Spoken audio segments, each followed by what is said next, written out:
అప్పటి వరకు ప్రశాంతంగా కూర్చున్న శంకరుడు ఒక్కసారి పైకి లేచాడు.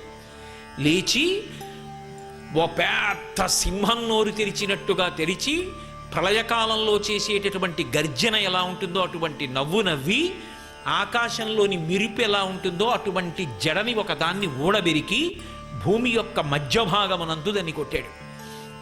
అంత క్రోధంతో కొట్టాడేమో, అందులోంచి ఒక అద్భుతమైనటువంటి ప్రాణిని సృజించాడు. అభ్రంలిహాదభ్ర విభ్రమా బ్రభ్రమ కృన్నీల దీర్ఘ శరీరమర ప్రజ్వల జ్వలన దీప్త జ్వాలికా జ్వాల జజ్వల్యమాన కేశములు మెరయ జండ దిగ్వేదండ శుండాబదుర్దండ సహస్రద్యుతిహేతి సంఘమప్ప వీక్షణత్రయలోక వీక్షణద్యుతిలోక నిక్షణగతి దుర్నిరీక్షమగుచు గ్రకచ కఠిన కరాళ దంష్ట్రలు వెలుంగ ఘనకపాలాస్తి మాలికలు దనర లోకభీకరుండగుచు మారట రుద్రుడగుచు వీరభద్రుడు దయించి.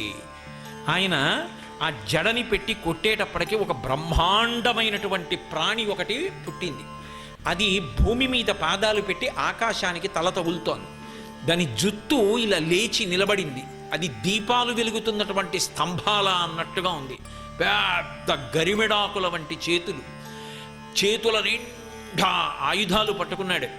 పట్టుకుని ఆయన పాదములకు పెట్టుకున్నటువంటి ఆ మంజీరముల యొక్క ధ్వని వినపడేటట్టుగా ఒక్కసారి అభ్రంలిహాదభ్ర విభ్రమా బ్రభ్రమ కృనీల దీర్ఘ శరీరమర ప్రజ్వల జ్వలన దీప్త జ్వాలికా జ్వాల జజ్వల్యమాన కేశములు మెరయ జండ దిగ్వేదండ శుండాబదోర్దండ సహస్రద్యుతిహేతి సంఘమొప్ప వీక్షణత్రయలోక వీక్షణద్యుతిలోక నీక్షణతతి దుర్నిరీక్షమగుచు గ్రకచ కఠిన దర కరాళ దంష్ట్రలు వెలుంగ ఘనకపాలాస్తి మాలికలు దనర లోకభీకరుండగుచు మా వీరభద్రుడు దయించమారట రుద్రుడగుచు. ఆయన అన్నాడు, నీ తల్లి ఆ దాక్షాయణి శరీరం విడిచిపెట్టింది దక్షుడు చేసినటువంటి నింద్యమైన కార్యము చేత, కాబట్టి దక్ష ప్రజాపతిని శిక్షించు అన్నాడు. భూమి అంతా కంపించిపోయేటట్టుగా అడుగులు వేస్తూ వెళ్ళి దక్ష ప్రజాపతి యొక్క యజ్ఞాన్నంతటినీ ధ్వంసం చేస్తే భీమఖండంలో వర్ణిస్తారు.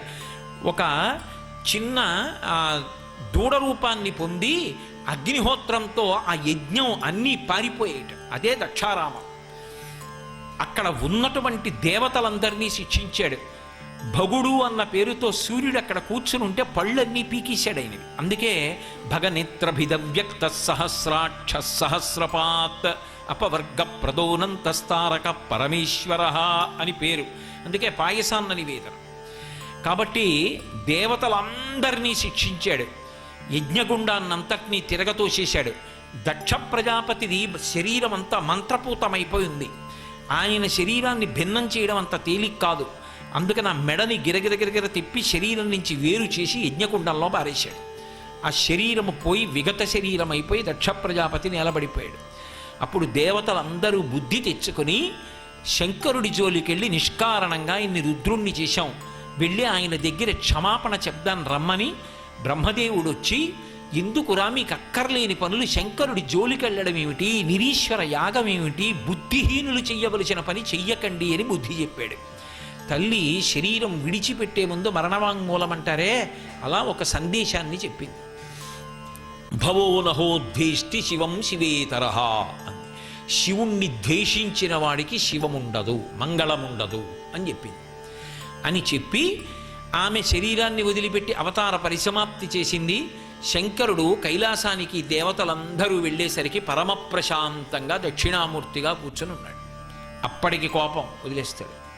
మౌనవ్యాఖ్యా ప్రకటిత పరబ్రహ్మతత్వం యువానం వర్షిష్టాంతే వసదృషిగణైరావృతం బ్రహ్మనిష్టై ఆచార్యేంద్రం కరకలిత చిన్ముద్రమానందరూపం స్వాత్మారామం ముదితవదనం దక్షిణామూర్తిమీడే.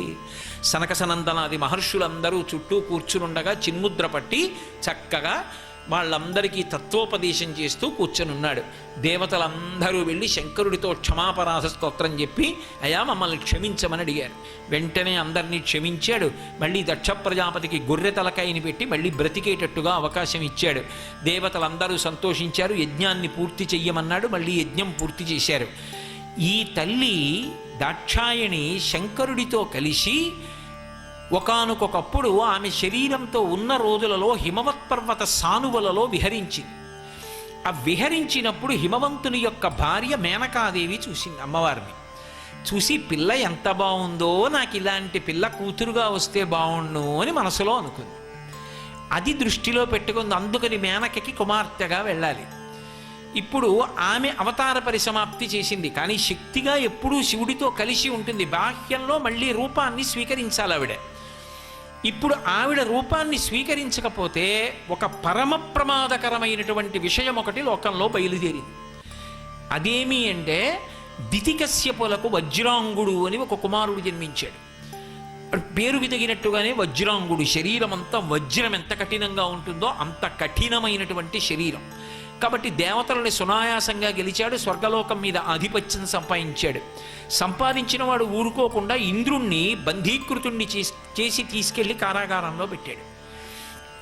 పెడితే బ్రహ్మగారు ఇంద్రుణ్ణి విడిపించడం కోసం కశ్యప ప్రజాపతితో కలిసి వజ్రాంగుడి యొక్క రాజ్యానికి వెళ్ళారు. వెళ్ళి తప్పురా, ఇంద్రుణ్ణి కారాగారంలో పెట్టకూడదు, విడిచిపెట్టమన్నారు. నువ్వు నాకు తత్వోపదేశం చేస్తే విడిచిపెడతానన్నాడు. రాక్షసులకు కూడా చమత్కారమైన ఆలోచన వస్తుంది. బ్రహ్మగారు ఆ వజ్రాంగుడికి తత్వోపదేశం చేసి, సత్వగుణాన్ని మించిన తత్వోపదేశం లేదురా, పరమశాంతతని పొందు అని అనుగ్రహించి ఆ ఇంద్రుణ్ణి విడిపించుకుని ఆ వజ్రాంగుని తండ్రి అయిన కశ్యప ప్రజాపతితో కలిసి వెళ్ళిపోయారు. వెళ్ళిపోయే ముందు ఆయనకి వరాంగి అని ఒక కాంతని బహూకరించి వెళ్ళిపోయారు. నమః శివాయ నమః శివాయ హర హర శంకర నమః శివాయ.